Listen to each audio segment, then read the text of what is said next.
for a good portion of time in my career, I was very outspoken about border issues, and it was more from a certain standpoint. And What standpoint was that? they can't deport us all. It was an emotional. Yeah. It was a polarizing message. Like I had an album. Emotional, I think is the best Yeah, way to put it. yeah. There wasn't a bunch of facts and statistics. It was just like, you know what, bro? I heard what y'all saying because it's an election year, and I hear y'all trying to scapegoat us, and there's a whole lot of blame, and y'all generalizing and whatever else I thought at the time, and so that was my thing where I was like, oh, this is also kind of a cool album title. It's very, because I was inspired by like Public Enemy, like Takes the Nation of Millions to Hold Us Back, We Can't Be Stopped, Ghetto Boys, like these titles, very provocative. So then fast forward, many, many years later, by this time I'm probably like 40-year-old taxpayer, 3 daughters, looking at crime going up, learning about inflation, or wages for the working class, whatever. So my views shifted dramatically once I started realizing, like, oh, well, why did the media say it like this if it was really about this? And why did they say this? Why did they cut that part out? So so I wanted to be transparent and be honest and try to get the conversation going little by little. Yeah. It was just on my Twitter. And then I went live on Twitter. And when I went to the back to do that particular live, I came back in the house and my wife was like, oh, you were back there for a little while, huh? How'd it go? This is around the time like Lil Wayne and like Waka Flocka were like, yeah, man, we voting for the orange one. And I was like, man, I think the coast is clear. I think it's safe. I think hip hop is ready for this conversation. But my wife was like, you didn't say anything that might get, misconstrued or taken out of context. And I'm like, no, you'd probably have to like zoom in and splice out. I mean, no one got time. Cut it up. I was like, no one has time to do that. Let's go to bed. Next morning, Frank texts me, hey, bro, it's like screenshots, cling, cling, all these like Chicano food community, fools, this, and the food homie politics, and all these pages. He's like, hey, bro, I know you're trying to go viral, but I don't know if this the way you're trying to go viral. And I was like, shit, clean up on aisle 7. Damn. So then you got to try to explain, like, I'm not a bad person. It's still me. Yeah. It was like the 14 on the jersey all over again. So do you feel a little vindicated now that you see a lot more people kind of leaning towards? See, I hate to use left and right, like namers, right? Because then that puts you in a category. Mm-hmm. But it's certain, like Texas, completely different state of mind, right? Oh, no doubt. And once I got older, I understood that. Like I said, whenever you were coming out with that, I was like, what is this? I was like, that's ridiculous. Even that turned off a lot of people, because I was, so, young, ratchet, and outspoken. That kind of, so a lot of people, I don't remember off the top of my head, but maybe some people did try to have a discussion of like, hey, bro, do you know what happens? Like, do you know how this, how it all works and how the ramifications, who runs this? or the ramifications and how it affects people, like your cousins in Mexico. Do you know how this all might affect them? You know what I mean?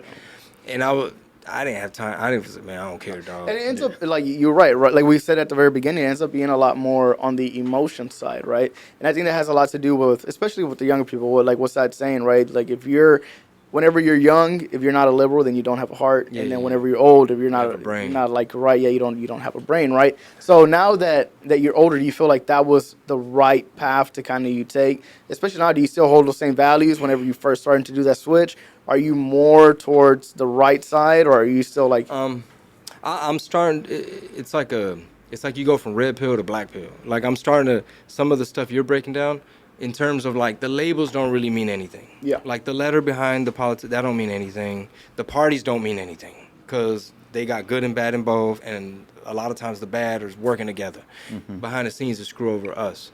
But in terms of feeling vindicated, I mean, not really, bro. I'm just trying to focus on showing people like I'm still funny. You know what I mean?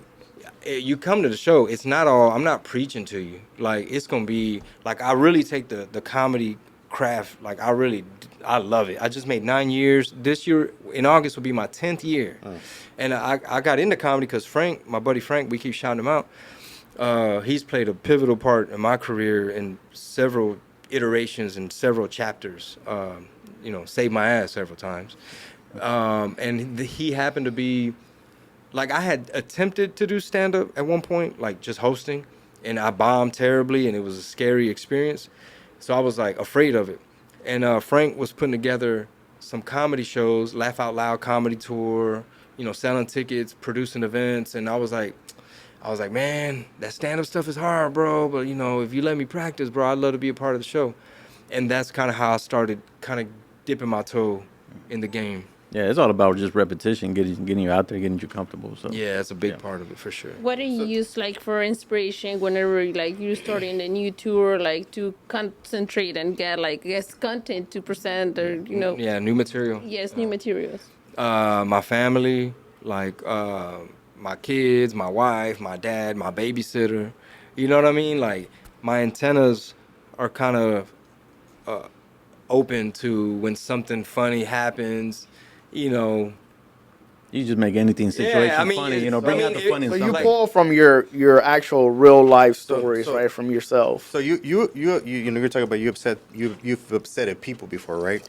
Mm-hmm. And the one that I've always wondered about, you upset Canelo one time. Did I? No, he didn't really get mad. He didn't really get mad. Frank is a good editor.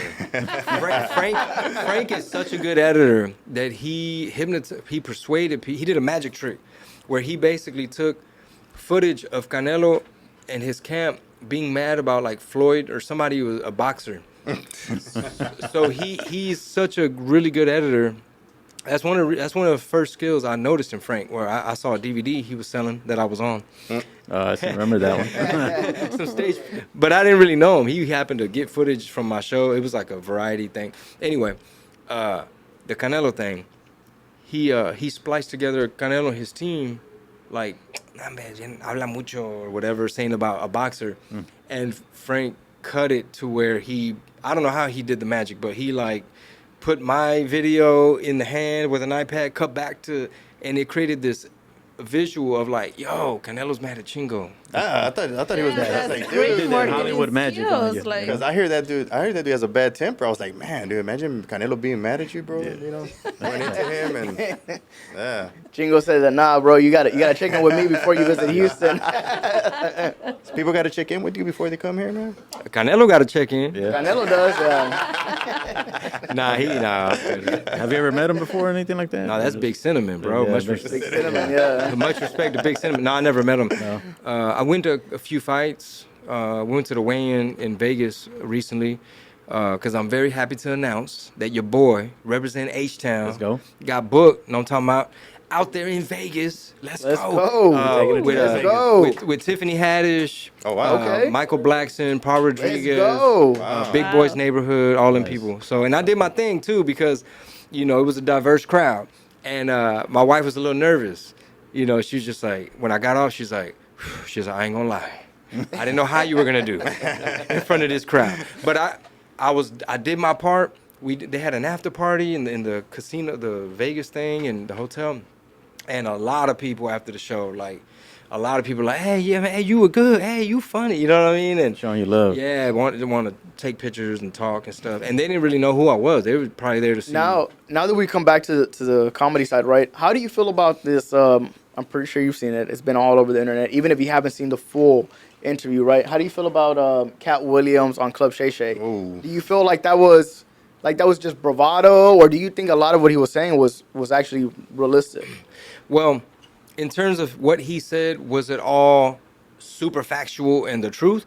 There's different perspectives. Mm-hmm. So he might say, this role was never your role. How is it possible if you didn't even read the script? I had the script, but it's like, no, but you didn't know that they let him try it. So he kind of did try it technically, but it was never really his. You know what I mean? So there's like a discrepancy in perspective. But I actually got to hang out with Cat Williams at his house. I might even tell this story if I can tell this story in a funny way. I might make it to my material this year. Okay. But it was super cool because I forget what year it was, but he was like everybody had the DVD, like Pimpin', like all those DVDs were out there. And so the way I got to go to his house and meet him was we knew somebody in common. He was a comedy script writer.